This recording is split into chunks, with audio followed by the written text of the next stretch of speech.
of the things that you published in your update, it's got some interesting photos with a story to tell, including a couple photos of Justin Trudeau. One of them shows him with the United Front President Bin Jiang donating to the Trudeau Foundation in 2016. Well, let's start with that one. What's going on with that whole thing? How is Trudeau meeting with the United Front local president? That's right. I mean, that is a very nefarious set of photos. In a nutshell, there were these cash for access meetings in the Toronto area. At the time, Trudeau's community organizer was a Chinese Canadian man who we know, I know, is connected to a high-level CSIS target who is also a big fundraiser in the community. And let's just not get too wide. Let's focus on that photo. Bin Jiang, the United Front official, high-level CCP official, is in that photo with Trudeau smiling, Chinese Canadian flags. And on the other side is a man named Wei Wei, who is, he and his colleagues were investigated for what's believed to be the biggest illegal casino ever discovered in Canada. Major organized crime investigation. It's believed, according to my sources, and I indicate in the book, there are concerns of United Front activity connected to the illegal casino where Canadian politicians can be brought to visit and bad things can happen. So all in that photo, you see Chinese official, Chinese illegal casino suspect, indications of organized crime, major donations to Justin Trudeau's family foundation. I could go on, but I think you can see that this is United Front work of the same type alerted in Britain. Again, CSIS knows about it. RCMP, Canada's police know and concerned, but the public isn't officially warned. For these reasons I'm speaking of, is there a blockage at the top of Canada's government that people don't want the Canadian public to know of these serious concerns? And, perhaps with fake arguments such as this will inflame anti-Asian racism if we warn about this high-level espionage. So how much money are we talking about that these United Front people and groups are giving to Trudeau and his foundation? In that one donation connected to the CCP and illegal casino suspect, it's just under $1 million.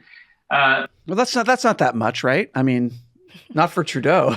Not too much. There's some interesting routing. The money goes to a law school associated to the Prime Minister's famous father. And there's a statue of the Prime Minister's famous father who was really the first Canadian politician to directly reach out to Beijing and the Chinese Communist Party. So there's a history there. What I want to say is this was money that goes to a family foundation, not directly into political or election coffers, but the people surrounding this donation are very involved in the Prime Minister's community outreach and fundraising. So it's a broad effort. And I can tell you, as I update in the book, some of them are targets of CSIS. Some of them are identified in FinTrack, that's Canada's money laundering watchdog, suspicious transaction reports around money wiring in from Hong Kong in connection to students who are in Canada allegedly laundering money into mansions.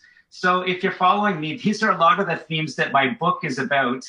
And in this update, I've shown how they tie into politics that go right up to the Prime Minister.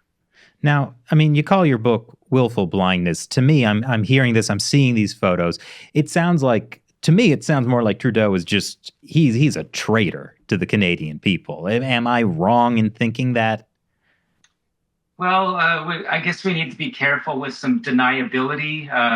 In cases such as these, I hear things like, we've taken steps. There's now a $3,000 per head donation limit at these cash for access events where the Prime Minister will attend a dumpling rolling party in Toronto or Vancouver with people who happen to be, as I know, high-level RCMP targets or Chinese officials.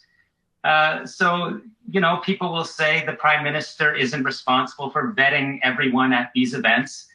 But look, as your question indicates, the Prime Minister, powerful people in his party, ministers, they're responsible for receiving and listening to the briefs that come from Canadian intelligence or the RCMP about the risks associated to these United Front efforts. And yet, what has happened? Do we now have a Canadian Foreign Agent Registration Act, even though the advice is coming forward not just on the China file, but the Russia file, that Canada would be derelict if we don't have such a legislation? No, we don't. We don't. And the meetings continue to occur with these individuals connected to casino money laundering, some of them allegedly connected to international drug trafficking networks, so all of them connected to the Chinese Communist Party at these cash for access meetings. All right. Okay. To be fair, for access to a dumpling rolling party, I would pretty much do anything.